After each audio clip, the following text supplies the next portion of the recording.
Welcome to the Great Vlogmas Adventure at Plaid Perch Farm. This is episode 6, where we're going to cover the last 4 days of Vlogmas. We will embrace the Winter Solstice and find some rest and renewal, while opening the last 2 days of fiber for the Great Guts Adventure. I can't wait to show you the homemade gifts that I've made for my family. Grab something warm and cozy and get ready to join this adventure. Well, it's crazy to believe that it's the 21st, so happy solstice, everyone.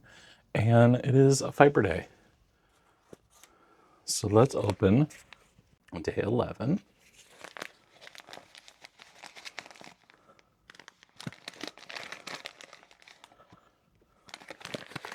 All right, what do we have in here? All right, some more brown fiber.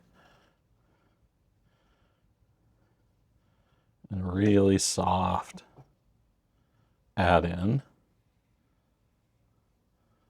So it feels like an alpaca, maybe it's a combed alpaca. And let's see what we have.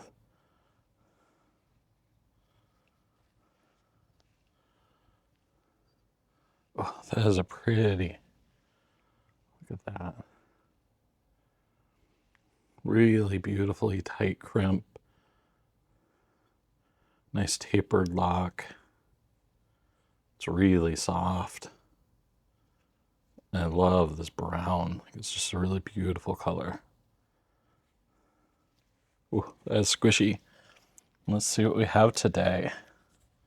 Oh, Haunui is this fiber, so that makes sense because it's from Australia, and it is just a really soft fiber. So I don't know a ton about it, so I'll do some more research about the Haunui and we'll talk about it again when we're doing some picking.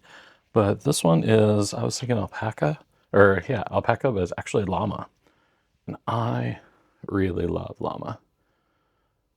My friend Connie at Blue Ribbon Farm has some really beautiful llama that I really enjoy spinning. So the last time I saw her at a show, I picked up some more of that. So this will be a really fun one to add into that. So we'll do some more research and see what we have. And then today is the 21st. So let's see what our chocolate is. This is one of the truffles. It looks like we have a vanilla truffle, so that'll be a fun one to eat. So I am going to get some things ready for some celebration and ritual for today for the solstice, and I will see you in a bit.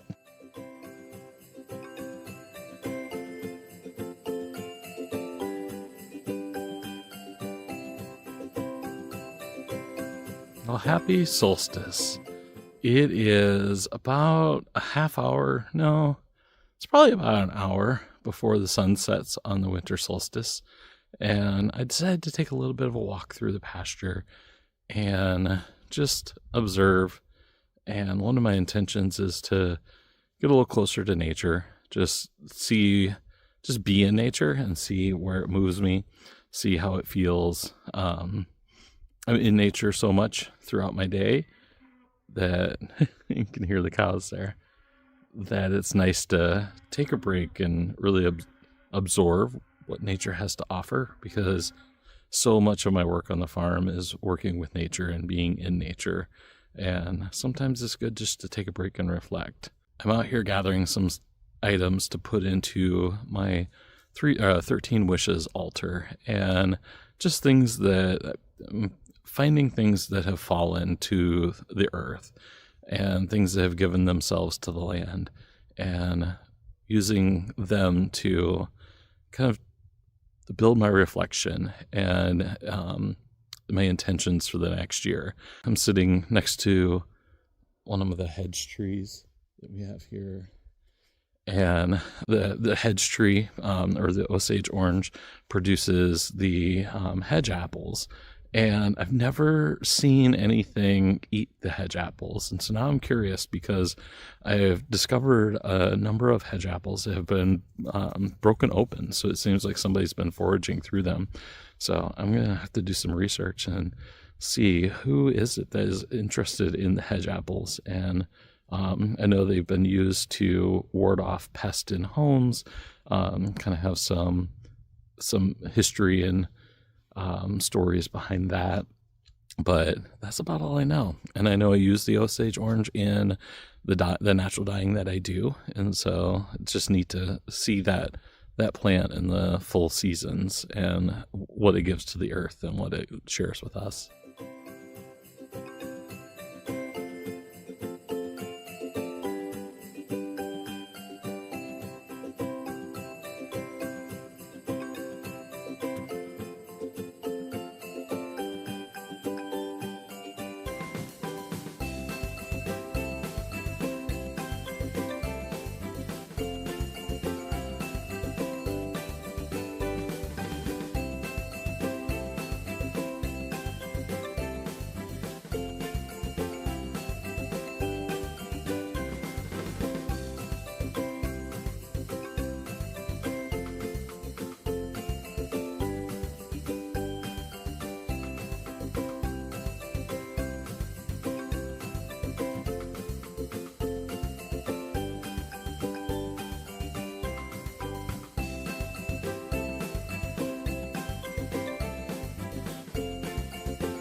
Well, I've got some finished objects to talk about because I have some finished knits for Christmas presents that I want to share with you. If you've been following along with Vlogmas, you've probably seen these in progress, but now they're finished, so let's talk about them.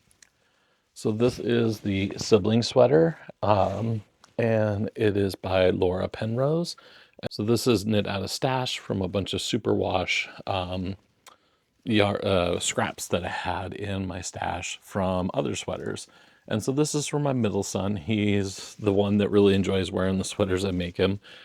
So I think he'll really enjoy and love this one a lot. So this was a really fun knit. It's a neat construction with the way you have this shoulder kind of saddle, and then you pick up the sleeves and knit those out. I really enjoyed this one, so I think he will enjoy that as well. So this is also for my middle son, and it is the Airstream hat by Kimberly Voisin. And it was a really fun, just a different construction than I've been used to. And because it is primarily knit flat. The pattern also has this great little bill on it. And I didn't necessarily follow the pattern on that because I didn't love the construction and the final look of that. So I kind of modified it myself. So you can go back and in one of my earlier Vlogmases, I talk a little more in detail about this hat, but this one is done. Next is a brioche hat. And this is the Tallow hat by Jonathan Tallow. And this was a really fun one. It took, this is only the second time I've knit brioche. And so you'll see there's some errors that I made, especially at the beginning and end of my row. I definitely made some errors, and I struggled a little bit with the decreases, but once I got it, I was smooth sailing. So I ended up having to frog back on brioche, which I was really nervous about, but I watched a couple of videos and felt comfortable in doing so. And so when after I frogged back, I picked it up, and I felt like I did a pretty decent job with that. I threw in a lifeline just in case I needed to go back and do that again. And then I made a fun little pom-pom that goes on top. I've never really brushed, so I took a little flicker brush and I brushed out the pom-pom, and I think that turned out really pretty. So that is for my youngest because he loves a big slouchy thick hat. And then my oldest is a Cyclone fan, so we have the Iowa State colors. Again, this is all from my stash, and this is the Oslo hat from Petite Knit. And this one's a really fun one because it's a kind of a double brim that you fold up, and so it's really warmer on the ears because it has 3 layers right there. And I have this one in a green and kind of blaze orange that I wear out on the farm. So now he will have his own as well. Those are the knitted projects that everyone's going to open up on Christmas Day. So I'm really excited to share those with them. Well, welcome to day 23. I can't believe tomorrow is Christmas Eve. So let's open our last fiber advent. We are on day 12 of that advent, and it's another plump one. So let's see what we got. Day 12.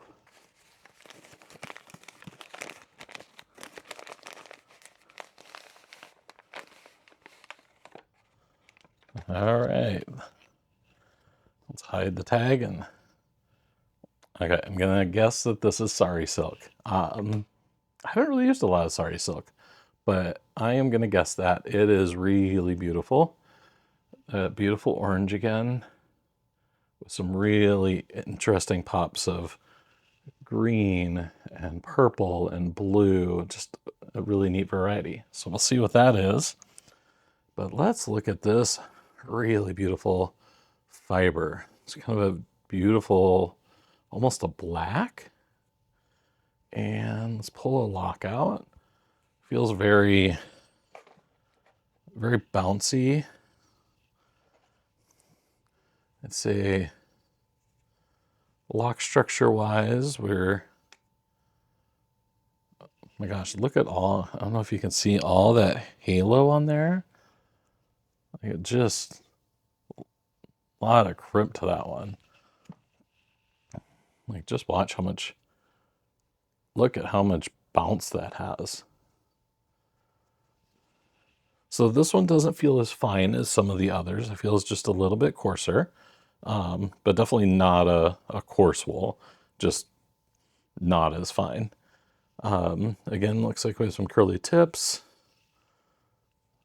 It's just, oh my gosh, it's so bouncy. So I'm gonna guess that maybe it's around kind of the down family, but I do not know. I know my fibers, so this is fun to learn other fibers. So let's see what we have. Aha, I was right. So this is recycled Sari silk, so that's fun. And then, oh, this is a Burnpile one. So this is from a small backyard flock in BC, sheared by Melly's hubby, Mr. Melly Knits. All right, so we don't know what this is. That's wonderful and exciting, because I think I love that all wool has some purpose. And Melly did a really great job of washing this. It's really, for a Burnpile fleece, it's really clean. It's a good length. Like, this is just really fun. So I am going to do a little more research, listen to Melly's lore video and hear what she has to say about this, learn the story behind this fleece, and then I'll come back, and as I pick it, we'll kind of talk through that story and find out what we've learned about this one and a little bit more about Sari silk. So I look forward to chatting with you about that in a little bit. And now it's time for the last of the gift knits, or the gift projects, because it's not a knit. And so this one I put together, I think I showed you, it was a hand spun scarf on rigid heddle loom. So rigid heddle loom is just weaving in general, is something that's newer to me.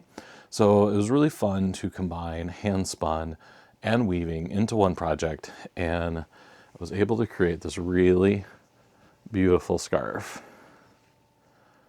And so this is a gift for my husband, and I'm really happy with how that turned out. It's just, that color variation is really fun. He'll really love and appreciate the hand spun aspect of it. So the warp of this one is a Romney that I spun a while ago. It was, I believe, some Romney comb top. I purchased it from English Blue Ribbon Farm, but it was raised by my friend Melissa over at Oak Creek Farm. So Melissa and Connie have both had a hand in that. And then the brown is, I believe, a llama from Connie over at Blue Ribbon Farm. The weft is made up of the brown llama, and then this contrasting yarn is from, I think it's Azurite is the name of it. It's a BFL Combed top, but my friend Corey over at Fossil Fibers dyed that up. And so that was one of my first hand spinning projects. And that's the one I was telling you that I underspun my ply. So I was able to put that back through the spinning wheel and ply it a little bit tighter, and I was much happier with the end result of that. And it turned out really well in the scarf.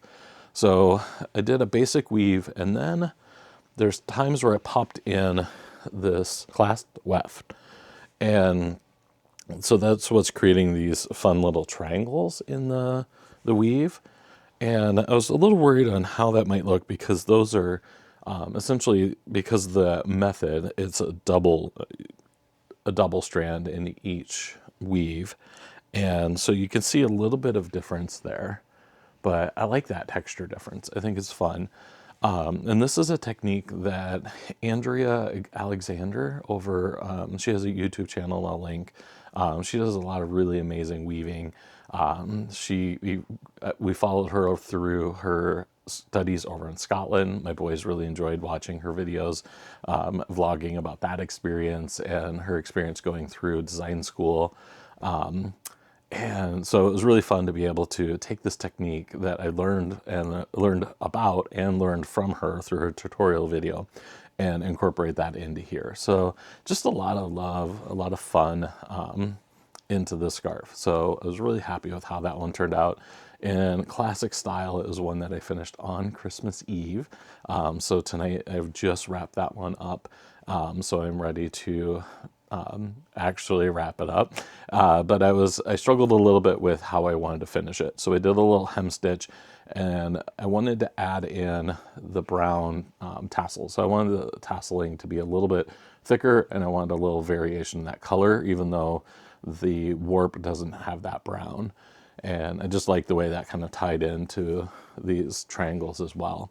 So I don't know if I did it right, but I figured out a way to do it. So I tried a couple different trial and error, and of course, Christmas Eve, the best time to try that. And I was able to successfully have it done. So I'm excited for him to open that up tomorrow. Let's talk through the Haunui and Llama of day 11. So I'm working on picking through these. Haunui is a fiber I don't know a lot about. It's based in New Zealand. It basically comes from a family farm in New Zealand where they have been raising colored sheep for since the 80s, I believe.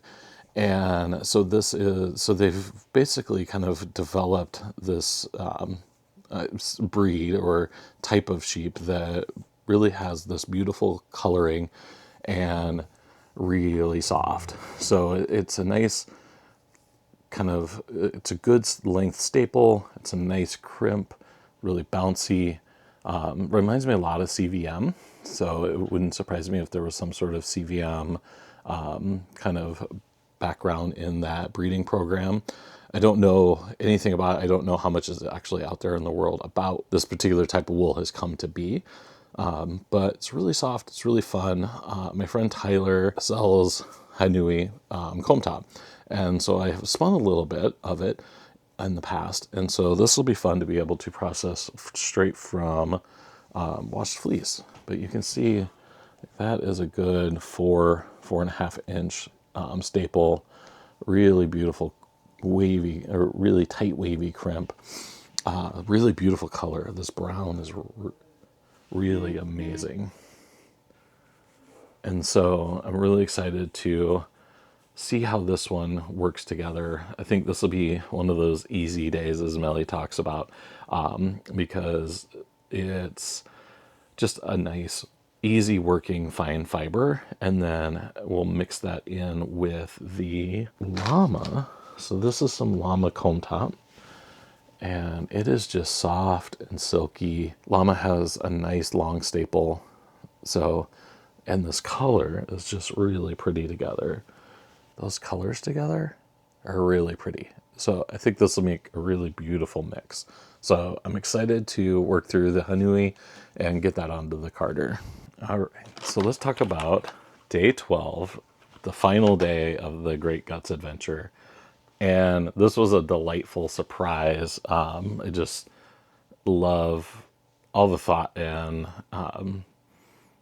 just I really appreciate and enjoy the thought and intention that Melly put behind this day and closing out the Great Guts Adventure with this. So this is it's a Burnpile fleece. Is this kind of so that's a term that Melly uses, is Burnpile fleece, and basically it's we don't know what it is. The shepherd or shepherdess basically intends to just toss it, burn it, compost it, has no intention of using it for fiber purposes. And that might be for a number of different reasons. They might not know how to reach out to spinners and fiber people to see what value it has. They might not know, they just may not have the information to be able to do that step, because raising sheep for fiber and selling fiber, like all of those are different skills. And so if you don't have them, it's hard to know where to go for them. And so I really appreciate that Melly loves Burnpile fleeces and wanted to include that in the Great Guts Adventure. So Melly got her start in Icelandic, as we mentioned before, but also in Burnpile fleeces. And so I'll talk a little bit more about that in a little bit, but I want to talk a little bit about this fleece. So this fleece is, it's not a super long. I think this was one of the shorter staples in there. But I mentioned when I opened it, it's kind of downy. It kind of has a downy feel to it. And let's see there. It has a nice tapered lock, a lot of body to it. Like it's a really full and just really tight crimp. So definitely going to be a fun woolen spin, because it's just gonna capture all that air and be really fun. And this one's just a really pretty, kind of has a little bit of it's black with kind of a little bit of a gray tone to it. And so this really soft color. I think it'll be really pretty.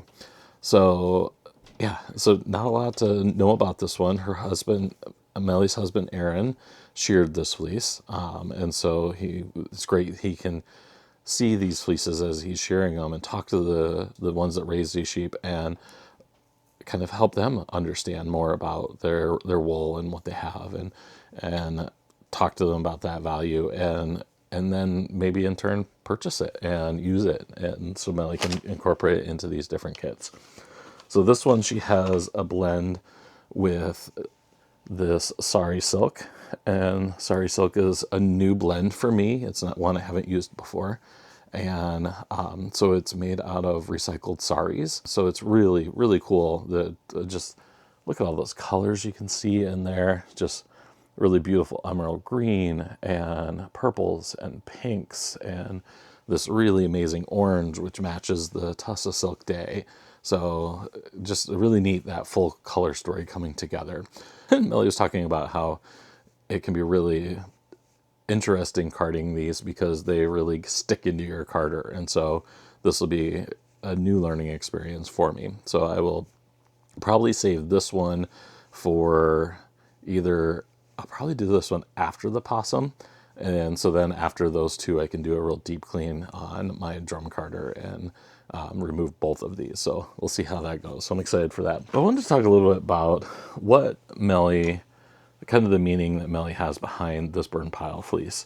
Because like I mentioned, she got her start in Icelandics and Burnpile fleeces, just finding fleeces that people are tossing out and learning from them. I think that's such an amazing way to learn about fleeces, is by just getting in there and doing it.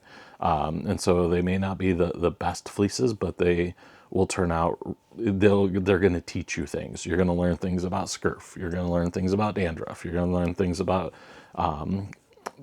broken tips and VM, like all of those things that you learn. And it was really great to hear Melly talk about how she learned, like, her learning journey took hold through learning about Burnpile fleeces and processing them, and just going through that, learning by experimenting and hands-on. And I think that that's a way that I really love to learn. And so the Great Guts Adventure has been that for me too. It's been learning by just being immersed into it. Melly really curating this amazing collection of great fibers to really teach and share all this different information that is hard to put together on your own. And it's really great that she brings her knowledge and her experience into that for all of us to learn as well. So it just kind of echoes that season that we're in now that we've entered the Yule season and the summer solstice has happened. I think it's just a time for kind of that, we talk about rest and renewal, but I think also reflection, time to look back and see, what have we learned? What have we accomplished? What can we carry forward and what can we leave behind?